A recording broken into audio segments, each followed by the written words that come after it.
Hi, my name is BC Hoffman. Hi, I'm Lalita Lopansri. And today on Recipe Wars, we are doing biscuits and gravy. What's that?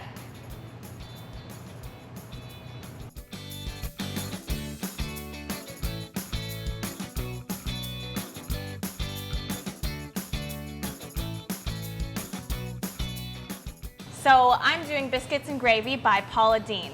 The next thing I'm fixing to make is a chicken fried steak.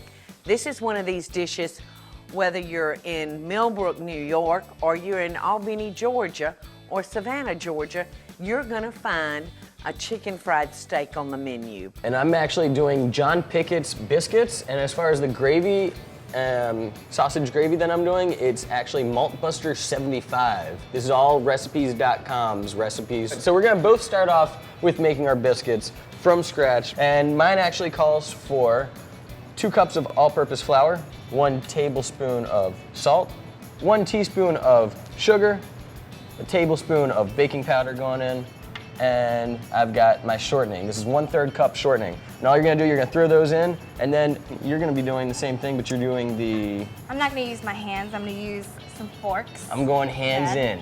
And she's doing forking.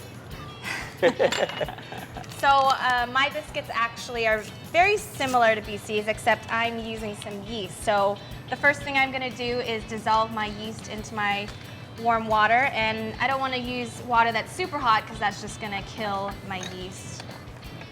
And then I also have 2 tablespoons of sugar, some salt, and baking soda and baking powder. So we've mixed our shortening in our flour so it looks kind of like crumbly, almost like wet sand.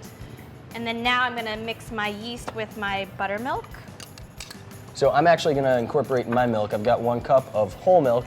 I wish it was butter, but it's not. It's whole milk. I'm going to just put that in and basically incorporate that into my mix until it's actually not touching the sides of the bowl.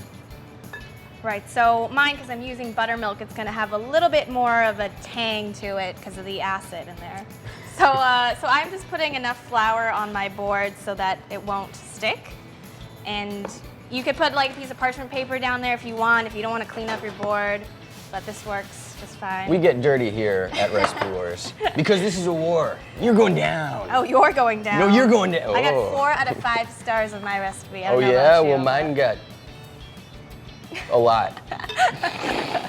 So you can use a rolling pin to roll it out if you want, or you can use your hands to massage it a little bit. But the key is not to overwork your dough, because otherwise you're going to get a chewy biscuit instead of something that's fluffy and light. Yeah, you don't want to overwork your dough, and also when you're making these, make sure that if it's a hot kitchen, that your fat stays cold. You definitely want to keep your fat cold. So we're using a little biscuit cutter. We're going to share. I'm just going to No. dip it in the flour a little bit, punch it down until it hits the bottom, and give it a little twist so that I could pop it out. And you're going for about 1 inch thick, so I mean really, you don't need to do too much here. We did these really fast too. There's really Boom. nothing to it. Yeah, to make the dough, not hard. To make it proper, follow recipe. To make it right, don't work it too much.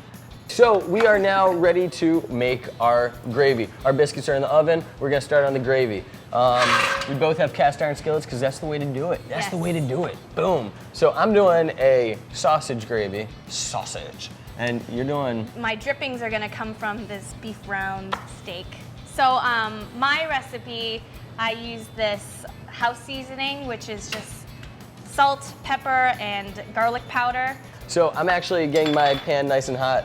I'm going in right here just with my pork sausage. You can get any pork sausage. By all means, if you've got Good Butcher, go there. If you've got Whole Foods or Trader Joe's, use them. If you've got Jimmy Dean, whatever. It's all good. It's gonna be for sausage for your gravy. So getting this hot. This is gonna be my fat right here as well. And let's get it cracking. So I put one side down, I'm gonna season the other half, and I'm just gonna quickly sear them. Not to cook all the way through, because it's gonna cook a little bit in the gravy. So I just wanna give it a nice good sear on each side. Okay, so I've got my pork going. I'm actually gonna throw in right now. I've got 1 pound of pork, I've got 1 whole onion, nicely chopped up, throw that in there. Got 1 bell pepper also chopped up, throw that in there. smells really great. Oh, that's just me. Oh, you're funny. Yeah, looking. Hey. I've got 2 cloves of garlic chopped up nice and fine going in there. And then I've got a tablespoon of crushed red pepper flakes. And that's just gonna go in there, add a little heat, stir that up, get that nicely sauteed. And as soon as your onions are starting to actually get a little coloration to them, and your pork is, as allrecipes.com put it, crumbly, that's when you're ready to go. I don't like the term crumbly, but we're gonna go with it because that's what they said, and I can't think of anything better to say for it. So as I'm finishing searing mine, I just want to make sure that I'm still putting more fat into my pan so that I can get ready to make my gravy. So I finished searing all of my steaks, and I've got all the lovely drippings in there. And now I'm going to add my flour and essentially make a roux, which is fat mixed with flour. And that's going to thicken up my gravy. And I just want to make sure that I'm scraping that cast iron, getting all that flavor. Yeah, so while you're scraping that, I actually am going to, I've got everything cooked. If you guys can see at home, this is nicely just falling apart. It's really nice. So I've got 4 tablespoons of butter I'm throwing in there. I've got my chicken bouillon cubes right here. I've got 2 of them thrown in.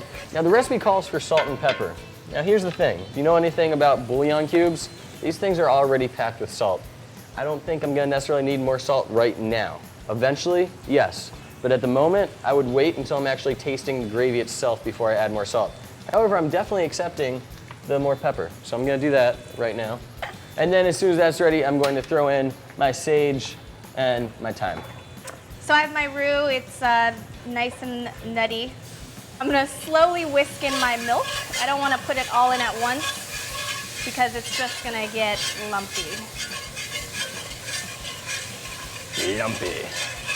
So I'm throwing in my sage and my thyme right now. Incorporate all that together. And then I'm going to be starting exactly what she's doing, except I'm actually going to be doing it in the pan with everything else as well. So my gravy is nice and thick, and I'm just gonna put my steaks back into the gravy just to finish cooking a little bit more. And then I have all these drippings in my pan that I'm gonna throw back into my gravy. I don't wanna waste any of that free flavor right there. You gotta use those drippings. Yes. I'm gonna actually throw in my parsley now. So the recipe calls for parsley, and we're gonna throw that in. And lastly, a 1/4 cup of milk. And don't worry if it's a little thin, because as soon as it cools, it's gonna thicken. And then lastly, Paula Deen's secret ingredient, the MSG that I'm gonna finish off my gravy with. And I'm just about done, and our biscuits are done. It came out really nicely. Yes, to perfection, some might say. So I plated mine up, and it's ready to try, and I'm just gonna garnish it with some chives or green onions, whatever you got. And I'm ready to plate my bad boy up right here. You can take the biscuit, you can cut it in half and then serve it. I'm just gonna go traditional. I'm gonna take 2 biscuits right there and then just kind of ladle it right on top. So since this battle is about biscuits and gravy, I got one with my country seared steak, not fried steak. So we're gonna taste this battle with just the biscuits and the gravy. So that being said, let's taste these bad boys. Let's try mine first. Let's try yours. I have a feeling yours is gonna be a little more flavorful than mine. Although you did use MSG. I did. You know what, I'm going in just for the biscuit.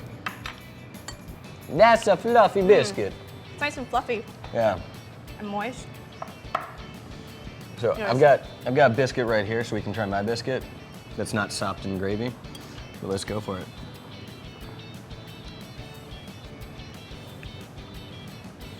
Your gravy has way more depth to it. Oh, that's what I want Is that when pork I get. sausage? I want a sausage gravy when I'm doing biscuits and gravy. First of all, because pork is so much better. Goes without saying. And then on top of it, I mean, this just has spice from the crushed red pepper. It's got fresh herbs in there. It's got fresh herbs, which are amazing. This is Delicious. just super flavorful. If you at home could taste this, you can. Make it. make this gravy. Make her biscuit, make this gravy. That being said, I think it goes without saying, Maltbuster75 from allrecipes.com, your gravy, hands down, won this recipe right here. JP, your biscuits were great, but Paula Deen's were better. My buns win. Your buns are better, my gravy's better. Yeah. Paula Deen a close second with the gravy, but the buns, yeah.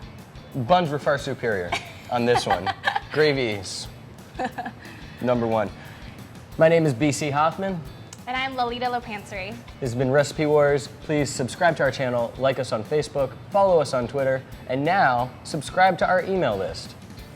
You guys keep watching, we'll keep cooking. Would you like some biscuits and gravy?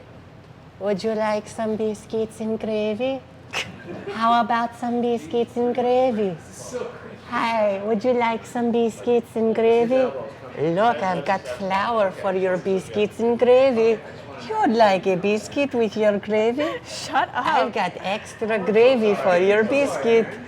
How about some gravy on your biscuit?